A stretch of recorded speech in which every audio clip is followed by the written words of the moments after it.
बिस्मिल्लाहिर्रहमानिर्रहीम। रात गुजर गई, सुबह का तड़का हुआ। जनाब सुलेमान के लश्कर में अजान दी गई। आपने नमाज सुबह पढ़ाई।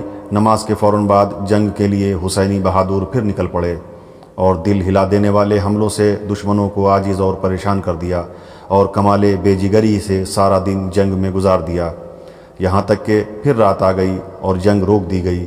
उस रोज़ की जंग में इब्न ज़ियाद के 10,000 सिपाही फिन्नार हुए और जनाब सुलेमान के लश्कर वाले मुतलक़न महफूज रहे। इस जंग के बाद दुश्मन भाग खड़े हुए। जनाब सुलेमान के लश्कर वालों ने उनकी क़यामगाह पर कब्ज़ा कर लिया। इब्न ज़ियाद जहाँ ठहरा हुआ था वो जगह मैदान जंग यानी ऐनुल वर्दा से 2 दिन की दूरी पर थी।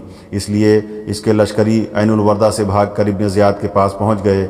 इब्न ज़ियाद ने जब अपने शिकस्त खुर्दा लश्कर को देखा तो सख्त नाराज़ हुआ और कहने लगा, मैंने 1 लाख का लश्कर चंद हज़ार के मुकाबले के लिए भेजा था और अफसोस तुम उनसे शिकस्त खा गए और तुम्हारे 40,000 साथी जान गंवा बैठे।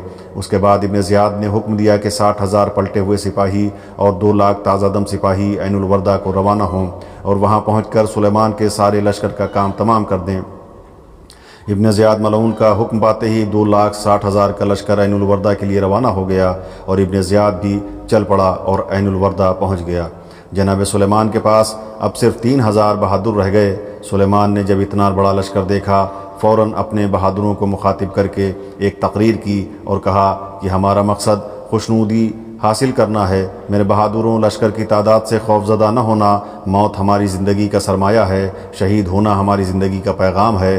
बहादुरों, खुदा का नाम लेकर आगे बढ़ो और ऐसी दिलेराना जंग करो कि दुश्मनों के दिल दहल जाएं। अभी ये तकरीर कर ही रहे थे कि टिड्डी दल फ़ौज ने हमला कर दिया। ये हुसैनी बहादुर भी महवे कारज़ार हो गए और घमसान की जंग शुरू हो गई और इस जंग ने इतना तूल पकड़ा कि रात आ गई और मारकाए क़िताल थम गया। लोग अपने अपने ख़याम की तरफ चले गए। शुमार करने पर मालूम हुआ कि जनाब सुलेमान के लश्कर के 2,000 सिपाही शहीद हो गए हैं और इब्न ज़ियाद मलऊन के 20,000 सिपाही फिन्नार हो चुके हैं। जनाब सुलेमान रात में अपने साथियों के दरमियान बैठे हुए थे कि आपके साथियों में से कुछ लोगों ने कहा, ऐ अमीर, आपको मालूम है कि हमारी तादाद पहले क्या थी और अब क्या है। इब्न ज़ियाद के पास अब भी 2,40,000 सिपाही हैं और हम सब के सब सिर्फ 1,000 रह गए हैं। अब ये तयशुदा है कि अगर सुबह को हम फिर मैदान में आ गए तो हमारा एक भी ज़िंदा न बचेगा।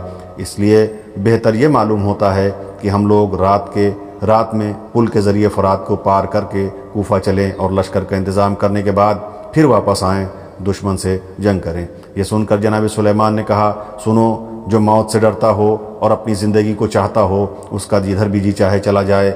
हमारी गरज न तो ज़िंदगी है न दुनिया और अहले दुनिया की मोहब्बत। हमारी बस एक ही गरज और एक ही ख्वाहिश है और वो हज़रत इमाम हुसैन अलैहिस्सलाम की मुलाकात है। ये सुनना था कि सुलेमान के बहादुरों ने बड़ी दिलेरी से कहा कि ए सुलेमान, सच कहते हैं, सुनो, हम तुम्हें यकीन दिलाते हैं कि हमारी गरज और ख्वाहिश दुनिया नहीं है। हम जिंदगानी दुनिया की परवाह नहीं करते। हम खुदा और रसूल और अहले बैत रसूल की खुशनुदी के तलबगार हैं। ऐ सुलेमान, ये लो, हम तुम्हारे सामने हाजिर हैं। फिर उन बहादुरों ने इस हालत में रात गुजारी कि शौक़ शहादत में बेचैन थे।